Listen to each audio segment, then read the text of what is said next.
जब पूरा विश्व नित नए उड़ान से भरी जिंदगी की ओर अग्रसर हो रहा होता है, तो वहीं दूसरी ओर एक ठेले वाला अपनी जिंदगी के नई सुबह के बाद अच्छी शाम का इंतजार कर रहा होता है। उसके मनोस्थिति में यह विचार कौंध रही होती है कि शाम ढलते ही उसके ठेले पर सजे सामानों का अंबार बिक जाए, जिसके सहारे वो 2 वक्त की रोटी और अपने परिवार के सुखमय जीवन को ठेले की पहिए के माफिक आगे बढ़ पाए।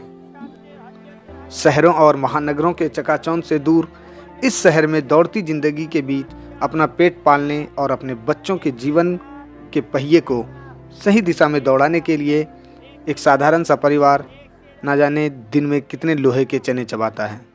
उस परिवार के लिए सरकार का मतलब वो महापुरुष या वो धन्य व्यक्ति है जो उसे दिहाड़ी मजदूर के तौर पर अपने यहाँ काम पर रख ले। उसके काम की कोई समय सीमा तय नहीं होती।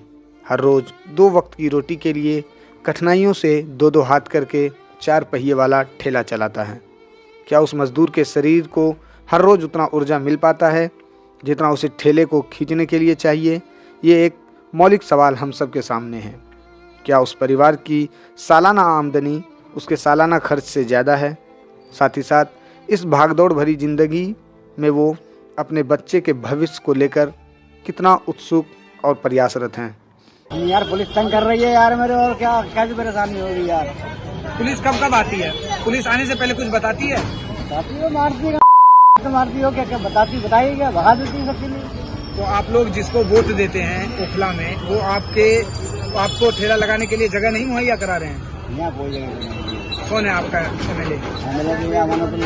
वो आपसे कभी मिलने आते हैं, आपका हालचाल लेने जाते हैं? मिलने वाला कोई नहीं आता। मिलने को कौन सा एमएलए किसी के पास आता? कोई किसी के पास नहीं आता मेरे भाई। ये इलेक्शन के नाम सब आएंगे तो यहाँ चल गया, यहाँ चल गया। आपके घर में कितने परिवार हैं? आपके परिवार में 5 मेंबर हैं हम टोटल। इससे आपके परिवार का भरण पोषण हो जाता है? और आप अपने बच्चों को लेकर के क्या सोचते हैं? बच्चों को लेकर यही सोचते हैं कि हम जो काम कर रहे हैं वो बच्चे ना करें हमारे। कोरोना काल में ये कहा गया था कि सब्जी वाले से सब्जी ना लिया जाए, क्योंकि सब्जी से डायरेक्ट आप उसको टच करते थे। तो उस दौर में आप क्या कर रहे थे? उस टाइम में सब्जी बेच रहे थे। आप सब्जी अच्छा ठीक ठाक बेच रहे थे? हाँ। इस तरह का जो माहौल फैलाया गया था उस पर आप क्या कहेंगे? तो ऐसा कुछ नहीं, अफवाह थी। सब्जी तो हम ही लोग बेच रहे थे, हमने तो कोई और बेच रहा था। पुलिस जो समय समय पे आती है और आप लोग को बिना बताए भगा देती है या फिर वो तो देखो परेशानी हर जगह, रेहड़ी पटरी का मैटर है, ये तो चलता रहता है। तो ये परेशानी आप किससे आप अपना गुहार लगा रहे हैं? किसी से नहीं, अपने जो सीनियर हैं उनसे जाकर बात करते हैं। डीसीपी ऑफिस में तो ठेला तो बंद नहीं होनी चाहिए, हमारा रोजगार खत्म हो जाएगा। तो आप फिर रोड पे ही सब्जी बेचेंगे? फिलहाल तो और कहाँ करें, इसके अलावा कोई है ही नहीं साहब। सरकार से आप चाहते हैं कि आपके लिए एक जगह तय? बिल्कुल बिल्कुल। उसका अपना कोई अस्थायी घर नहीं होता, तो जब कोई बड़े अधिकारी उनसे मिलने आते हैं तो उस समय उसके दिमाग में क्या चल रहा होता है।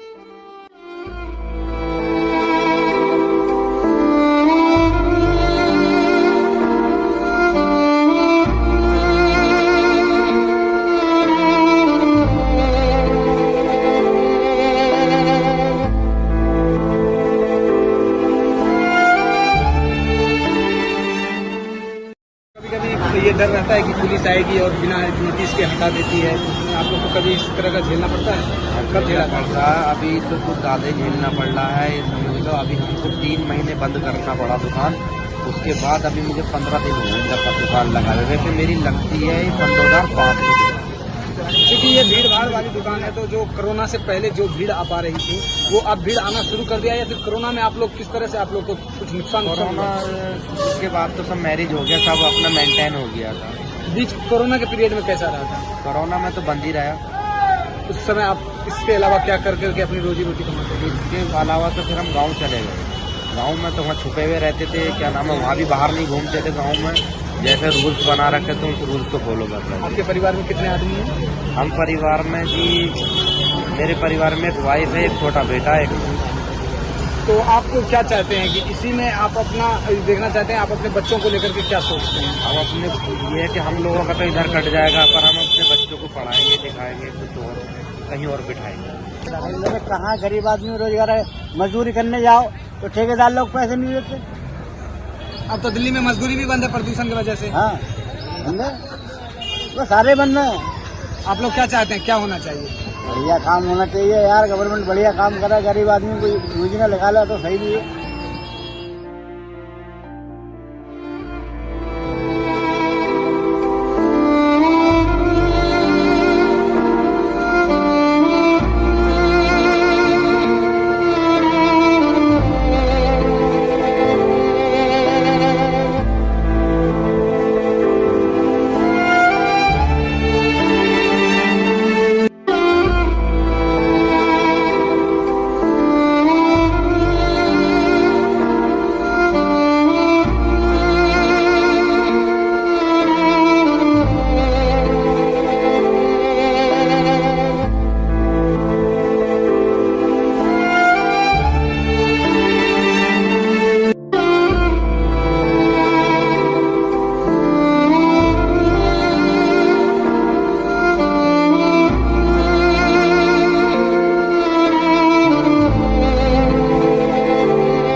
एक दिन में देता?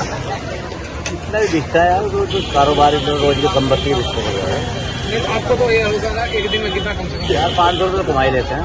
कब से लगा हमारे 20-25 साल हो गए। यहीं पे?